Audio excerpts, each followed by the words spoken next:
See, all you have to do is ask us. Excellent. Well, we have a fun special assembly because we have one of our first guest speakers this year. Very exciting. So I'm just here to remind us briefly about what listening during assembly looks like and the appropriate behaviors, such as not putting your feet up on the chair in front of you and not sleeping or talking to the person next to you, but giving our speaker who has given up their time to be here to talk to you guys your full attention. So I'm going to bring up Kitty, who will introduce our speaker.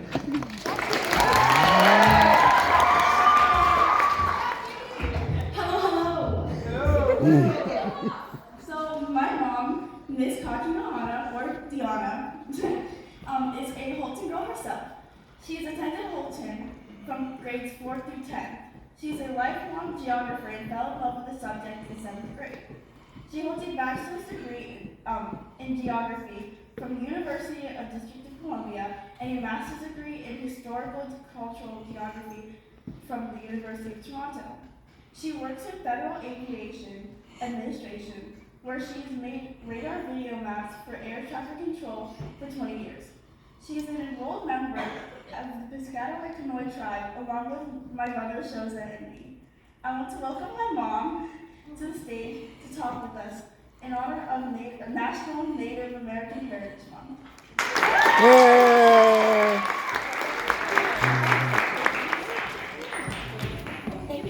All right. Thank you, sweetie. You actually left the stage before I could give you a hug. Oh. Good afternoon, everyone. It is an honor to be here to talk with you. And this is actually the first time that I've gotten to stand on the stage because I actually watched this theater, the gym, and the swimming pool being built with my classmates back in ancient times. So this is pretty amazing. Thank you for coming. And I'm going to start off with a quote that I found just pretty neat. So it says, "The first section of River Road to be paved was from the DC boundary west to Wilson Lane," and I'm sure most of you know where Wilson Lane is, "at the hamlet of Cohasset." So Cohasset was a village named Cohasset, right at the juncture of River Road and Wilson Lane. And Cohasset happens to be an Algonquin word that means long rocky place. Hello, my name is Diana Kakinohana. I'm Kitty's mom. This is, of course, our Holton Heights Middle School presentation. And I will be talking about the Piscataway Kanoi tribe of Maryland and Washington, D.C. So, I'm going to begin with labels. But before I begin with labels, I'm going to draw your attention to one of my favorite documents to stare at, which is a map.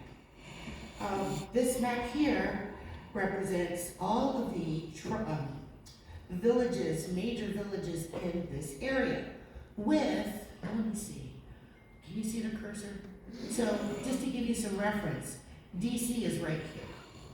And what you'll see is a name called Anacostia, which lets you know that that is indeed DC, which is an indigenous word. We can get into that in a little bit. But these are all villages with Algonquin names. And what you'll see here in the dotted line is the Powhatan territory. And north of this dotted line, this is all Piscataway territory right here. So, labels. What do we use? Do we use American Indian? Do we use Native American? Do we use Indigenous? Which one? So,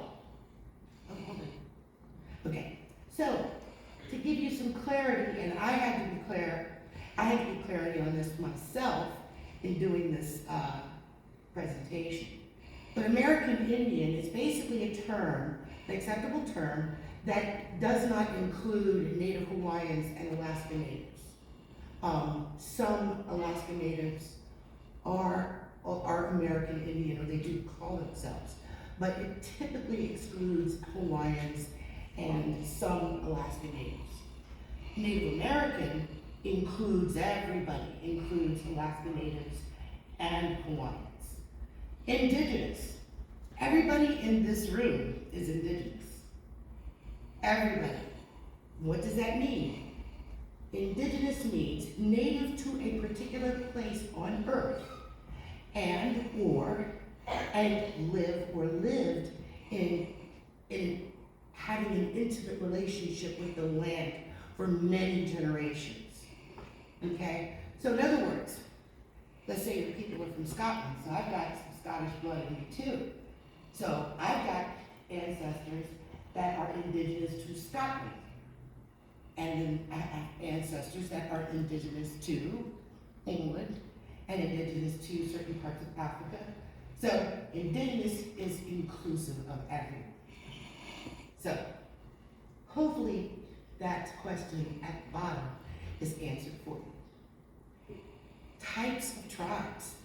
So what is the definition of an American Indian or Alaska Native? A person having origins in any of the original peoples of North and South America, including Central, and this is the big and, who maintains tribal affiliation or community attachment. Now, the types of tribes. Federally recognized tribes. Now, what that means is that a tribe or a nation has a government-to-government relationship with the federal government. The federal government looks at a federally recognized tribe as its own nation. Okay? State-recognized tribes. Well, a state-recognized tribe is equal to a state government. The state government recognizes that tribe as equal. And unrecognized tribes. So you have a lot of tribes out there that may have documentation, but don't have enough proof to gain the recognition of a formal government. So there's no government-to-government relationship with unrecognized tribes. And the Piscataway tribe was unrecognized for hundreds of years. Now I'll get into that. So, what that means is that Native Americans are the only ethnic group required to prove their race with paperwork and written family history. We must know our great-grandfathers and grandmothers by name. So we've got to carry our grandmothers and grandfathers in our back pockets. Oh, who are you? Oh, who are you people? Oh, so when we go to a family gathering, they don't care about, oh, what do you do for a living? How much do you make? Who you people? Oh, well, my grandmother was, Johnny Made Cakes butler. Oh, yeah, I remember Johnny Made Cakes. So that's how we relate to each other. Native America is the land of diversity. Hundreds of different tribes and nations speaking hundreds of different languages, and there are maybe about 100 plus so languages being spoken today, and more tribes are getting into trying to reclaim language, such as ours.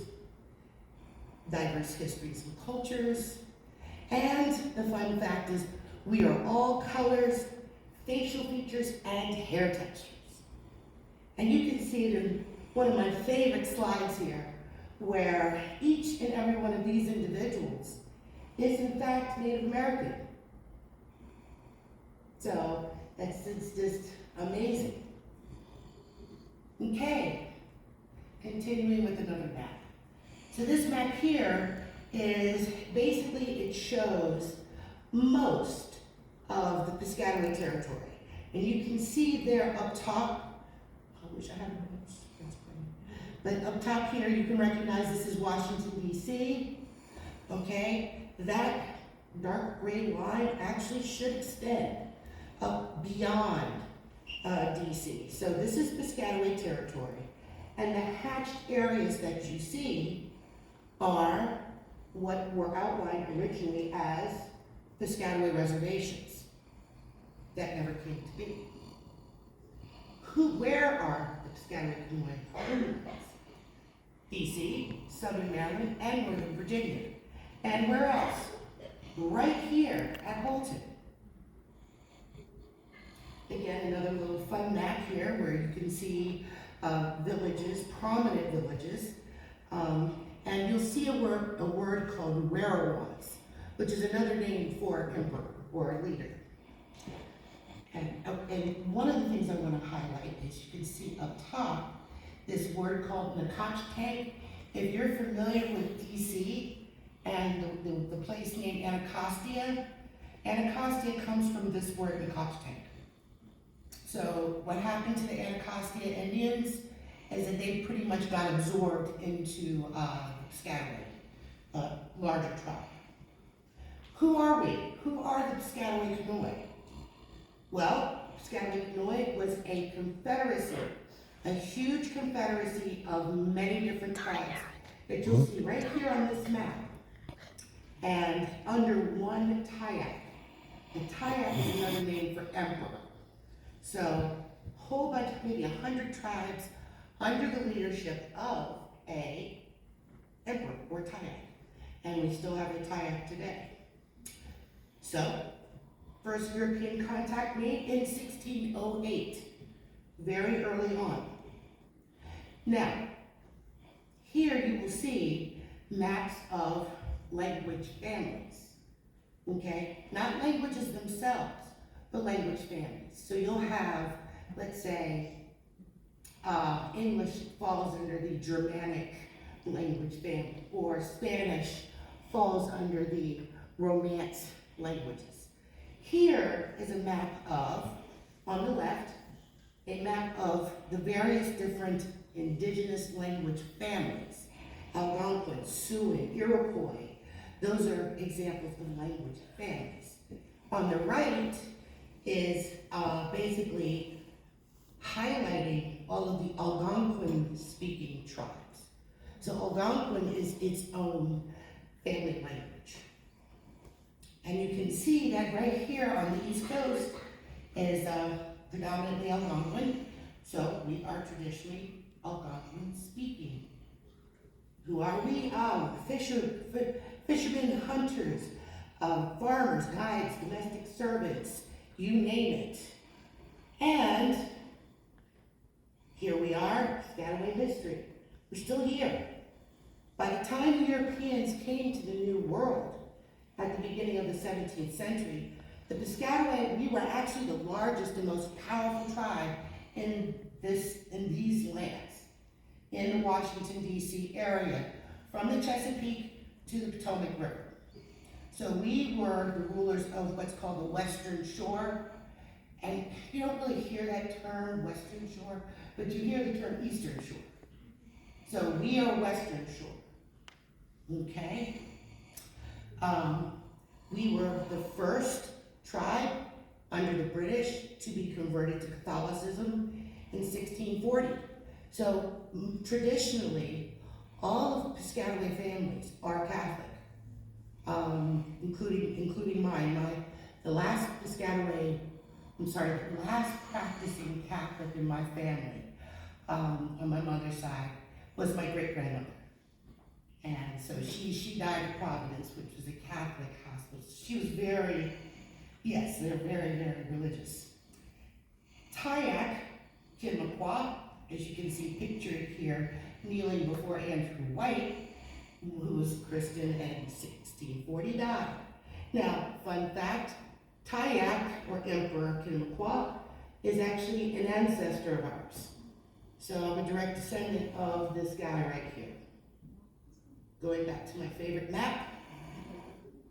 Now, to bear with me, a little bit more boring history, so please bear with me here, be patient. Colonization for Piscataway, of course, like any other tribe, was disastrous. They were facing attacks and invasions from the Susquehannock people, which are Pennsylvania people that came down. I believe they are Iroquois from the Iroquois family. So you have the Susquehannocks that are coming down and basically invading and attacking us in our homeland, but we also have, settlers coming in and basically just sort of there. I'm gonna put it this way. They set up reservations for the Piscataway folks. You see four from here, and I mentioned that before. But by 1800, those reservations were taken over by the English settlers moving in. And the Piscataway people disappeared from plain view and from official record. So, Piscataway gone. Piscataway people either moved away from their homeland or placed on plantations. And that rings true with when I did my genealogy and my history, is that it's like, well, it all began with a question. I'm like, well, Mom, well, do we have any roots? Where do we come from? Oh, I don't know. I don't have no roots. So this is my grandmother talking. And I'm like, okay, well, we don't have any roots. Well, okay, so that, as a teenager, spawned me and required me to go and dig deeper. Who am I? What am I? So, those who stayed here hid in plain sight by identifying as black or white and marrying into surrounding white settler and black communities. So that's what happened. So you had those that moved away from Maryland and parts of DC. Those that stayed had to assume a new identity. They either had to pass as white or pass as black to survive. The Census Bureau, and I hope that teachers, I hope that you incorporate census and census records into your curriculums, because they are so important. They tell you so much about your own family and history, and how the government treats identity cases such as what I'm talking about today. The Census Bureau committed paper genocide by labeling us as black, white, or mulatto. Okay, so there was no category for Indian. It was not cool to be Indian. There was no value in being Native American. Very few families openly identify as Piscataway. And I do know some families that did continue their indigenous identity, and they paid for it. However, this is my favorite part, is that we did survive. And these pictures here are from my great-grandmother's collection. The woman in the middle is my grandmother, which is Kitty's great-grandmother. And these are the people that we descend from. So over here to the lower left is my great-grandmother, Kitty's great-great-grandmother, and the woman up top is my great-great-grandmother, which is Kitty's great-great-great-grandmother, and great-great-great-grandfather. Why? Piscataway today. The Piscataway people began to formally organize as a tribal government entity, basically around the civil rights. So the civil rights movement spawned a need for Piscataway people to come together as a government unit. So, after more than 350 years, the state of Maryland granted the Piscataway people Maryland Indian status in 2012. So that was just a phenomenal day. I was there when it happened, and it just meant everything. The Piscataway people are the first indigenous people to be recognized by the state of Maryland. So prior to 2012, you had a Maryland Commission of Indian Affairs with no Indians in Maryland. And so you have a government body that's adhering to Native American communities, but no legal official Native Americans until 2012. And so here's a picture, fun picture, at a family gathering back in I think that was 2016. I think little one there was about 3 or 4. What is a tribe? Piscataway today. Okay, what is a tribe? You hear, when you're talking about tribes and indigenous people and nations, bands, clans, it gets very confusing. And it is. Because like the Native American world is a very complex thing, like any other culture, but it just seems to be more complex on steroids. So, what is a tribe? Well, let's take a look at bands and clans. A band is basically a social grouping of families. You don't have to be related to each other, you just socialize with them. So they're basically a friendly group of families that are or aren't related within the clan. Clans, those are your blood. So and they even have clans in Scotland. So, and I've studied a lot about clans in Scotland too, which actually are very similar to the clans here in the Indigenous world. Yeah. Fun there with PowerPoint.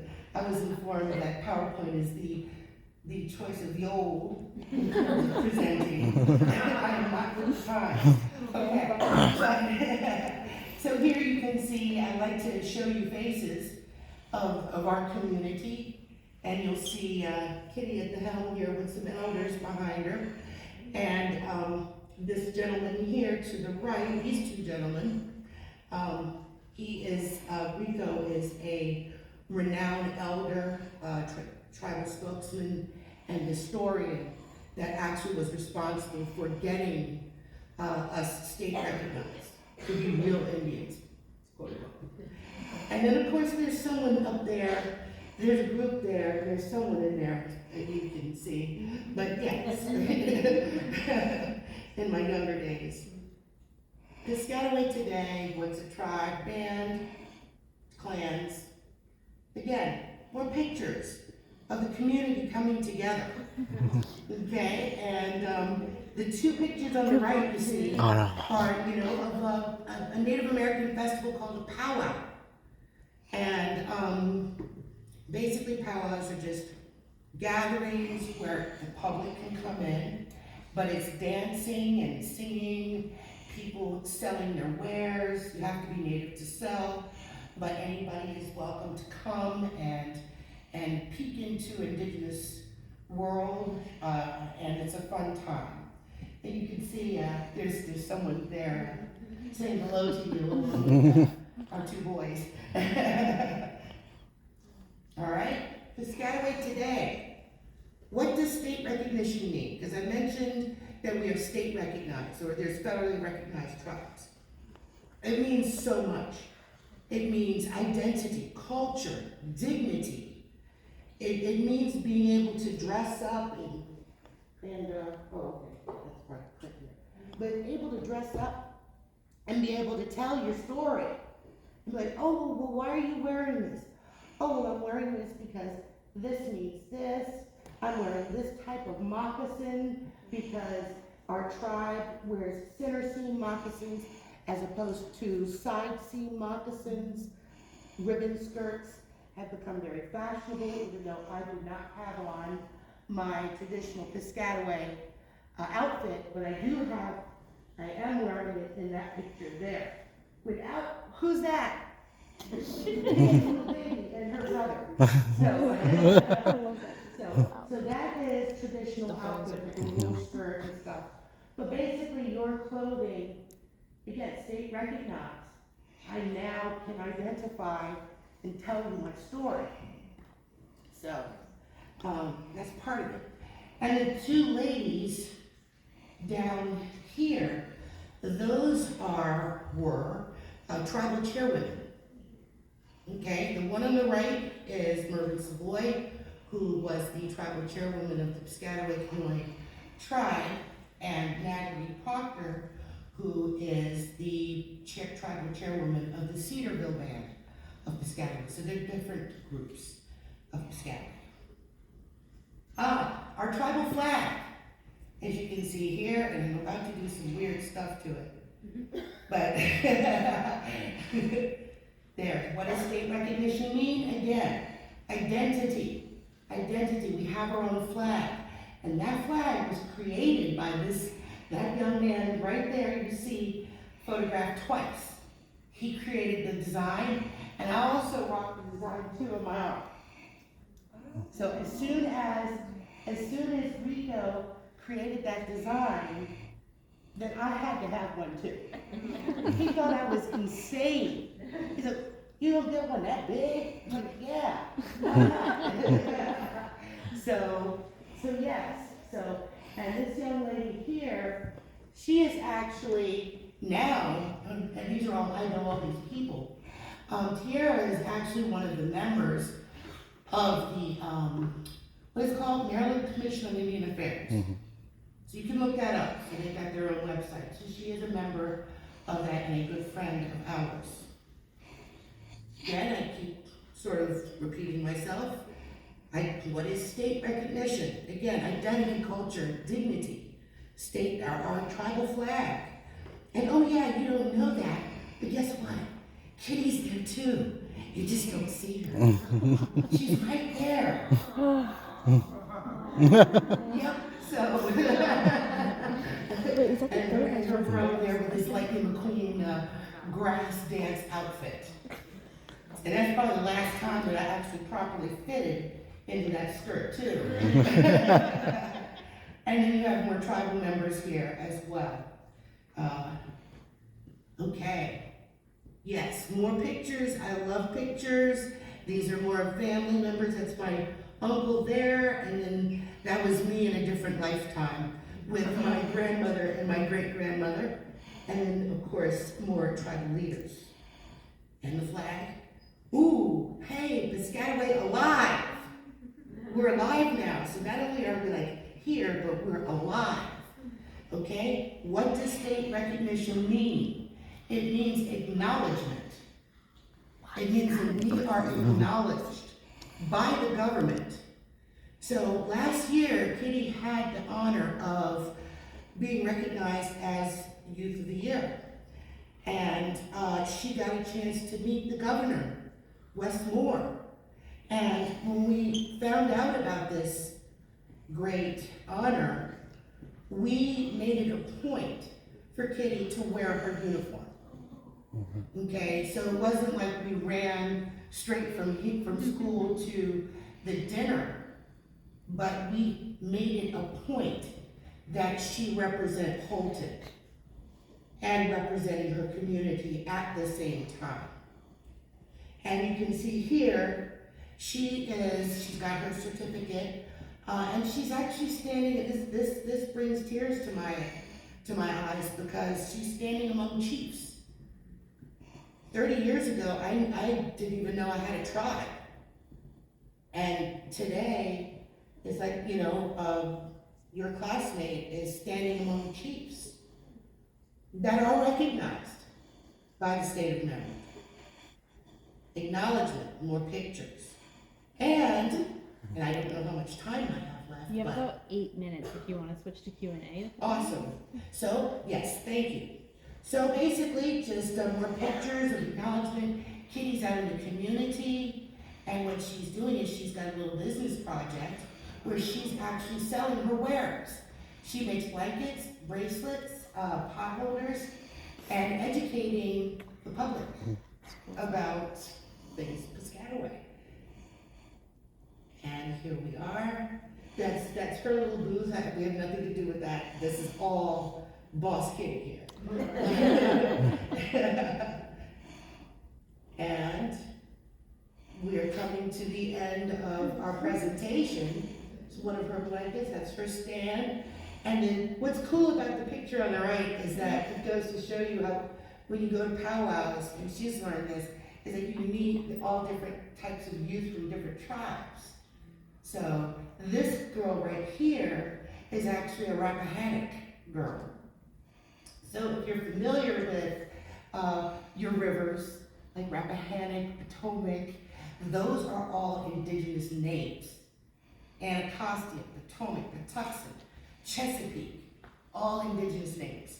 So this girl here is Rappahannock, and the Rappahannock are actually federally recognized. Good, I'm glad. There's more pictures of being in the powwow, being at the powwow, meeting people, educating people, and I forget, but those two girls over there, I think, were from Canada, right? I believe they were from Canada, but they were coming down, so really cool thing to be able to share. It's a different world, and I'm just so happy to be able to share this with you all. Thank you so very much.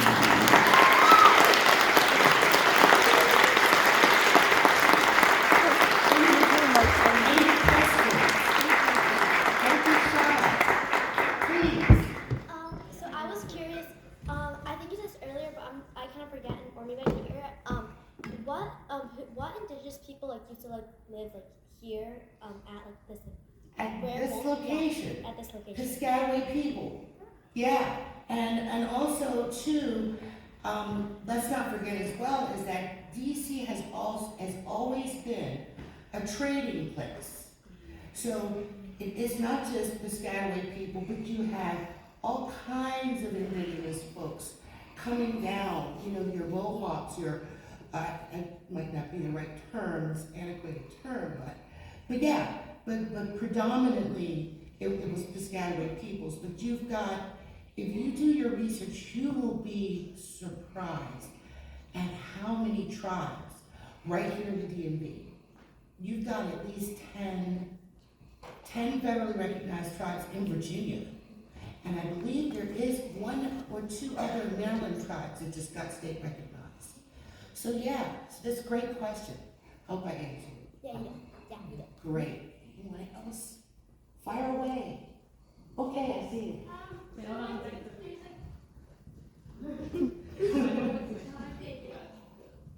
one painting when you said it was like Catholicism when they were converted, and you said that you related from 1640, was that like a painting, like an accurate painting?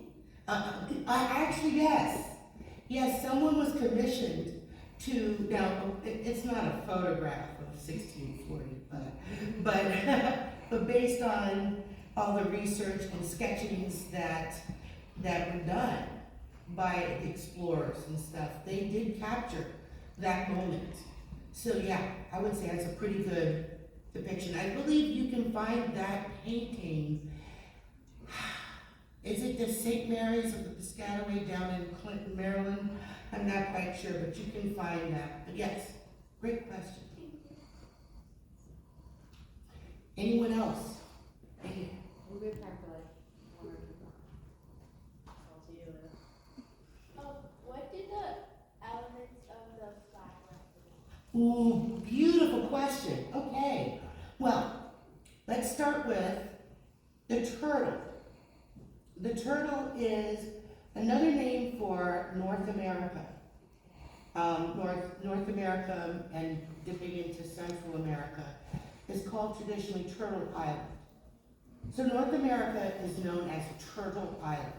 So that's your base, is the turtle, North America. The flowing bodies, oh shoot, do I have wonder if I have better, I guess, yeah, you can still see the flag clearly. Okay. The bodies of water flowing in represent Chesapeake and the Potomac. Piscataway is supposed to be, but you have to steer clear of the meanings of certain words because the meanings may not be accurate. But Piscataway is supposed to mean the blending of the waters. So that's what that represents, the Chesapeake and the Potomac coming in. The circles, you can see these 7 symbols, which you can't really see very clearly, but those 7 circles around the rim, you see that around the rim here? Those represent 7 original clans, families, or core families that make up the tribe. And you'll see there's beaver clan, there's deer clan, there's snake clan, turkey clan, and I actually happen to be a member of the beaver clan, which, ironically, is the last Piscataway prince, emperor, Kinnemakwa, actually was known as the Great Beaver. So, that makes sense. So those are the clans. The rainbow, I forget what it means, particularly, but then you see the little tassels down below here. Those are turkey feathers. And turkey is actually a very sacred animal, bird, to us. So yes. Yes, and the crying face in the middle. That is known as the weeping eye or the crying man, one of those two. That symbol there was found on quite a number of artifacts. So a very important symbology there. Great question, thank you.